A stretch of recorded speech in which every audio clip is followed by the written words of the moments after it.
उसने फिर से एक लंबी सांस खींची और बोली, उन्होंने कहा मुझे पाली गांव जाना होगा। लेकिन आगे उन्होंने ये भी बताया कि इस गांव में कवारी औरतों के मर्दों के साथ शारीरिक संबंध बनाने की सजा उनके श्राप से भी भयानक है। और ये सब मेरी एक गलती की वजह से हुआ था, नहीं तो ऐसा कठोर श्राप मुझे कभी नहीं मिलता। ठाकुर ने आश्चर्य से पूछा, कौन सी गलती? मुझसे ये मत पूछो ठाकुर, मैं ये नहीं बता सकती। ठाकुर ने चीखते हुए कहा, तो ये बता, बच्चे कैसे पैदा किए? अकेले पैदा किए हैं, बिना किसी मर्द को छुए।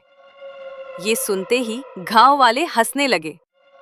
सज्जन सिंह गरजते हुए बोला, अब तो शंका की कोई वजह ही नहीं है। इसे लगता है इसके इस आधे जले हुए चेहरे को देख हमें इस पर दया आएगी और ये इसका फायदा उठाकर किसी सिद्ध पुरुष के नाम की कहानी सुनाकर हमें बहका लेगी। अरे बनाओ इसकी जल समाधि। समाधि समाधि, सब समाधि चिल्लाने लगे और बंजारन की आवाज उस भीड़ में दब सी गई।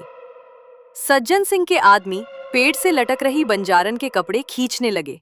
इस खींचातानी में उसके कपड़े जगह जगह से फट गए। ठाकुर गांव वालों को देखते हुए बोला, जो भी पाली गांव का उसूल और नियम भूल गया हो वो अच्छी तरह से देख ले, उसका यही हाल होगा। सबने मिलकर बंजारन की साड़ी फाड़ डाली थी। अब दर्द से कराह रही बंजारन के बदन पर ब्लाउज और पेटीकोट था। हाथ में मशाल लिए ठाकुर ने एक ही झटके में उसका ब्लाउज फाड़ा तो उसके पीठ पर बने निशान को देख उसकी आंखें फटी की फटी रह गईं। उसने आज से पहले इस निशान के बारे में सिर्फ सुना था, उसे अपनी आंखों से देखा नहीं था। उसे यकीन नहीं हो रहा था कि ऐसा निशान वास्तव में हो सकता है। उसने उसकी पीठ की तरफ मशाल बढ़ाई और ध्यान से देखा। अब उसे यकीन हो गया था, ये वही निशान था। ये इसके शरीर पर कैसे? क्या हुआ मालिक, किस चीज की बात कर रहे हैं आप? ठाकुर के इशारे पर मोहन गौर से देखते हुए बोला, ये तो गोदना जैसा लगता है मालिक, लेकिन कुछ अलग है। आज से पहले कभी नहीं देखा ऐसा। क्या है ये? मोहन के इस सवाल पर ठाकुर उसे चुप करता हुआ बोला, चुप कर मूर्ख, तू नहीं जानता इसके बारे में। एक काम कर, पहले इसके शरीर का वो निशान आग से जला दे, फिर इसे जल्दी से कुएं में फेंक। मोहन ने तुरंत हाथ में पकड़ी मशाल बंजारन के पीठ में बने उस निशान पर लगा दी और दर्द के मारे बंजारन चीख पड़ी। आह! उसकी चीख इतनी तेज थी कि किसी का भी दिल दहल जाए।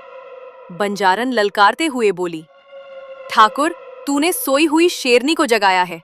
अब देखना तेरे इस पाली गांव में कैसे ये शेरनी नरसंहार करती हैं और ये गांव जन्मों जन्मों तक इसकी सजा भुगतेगा।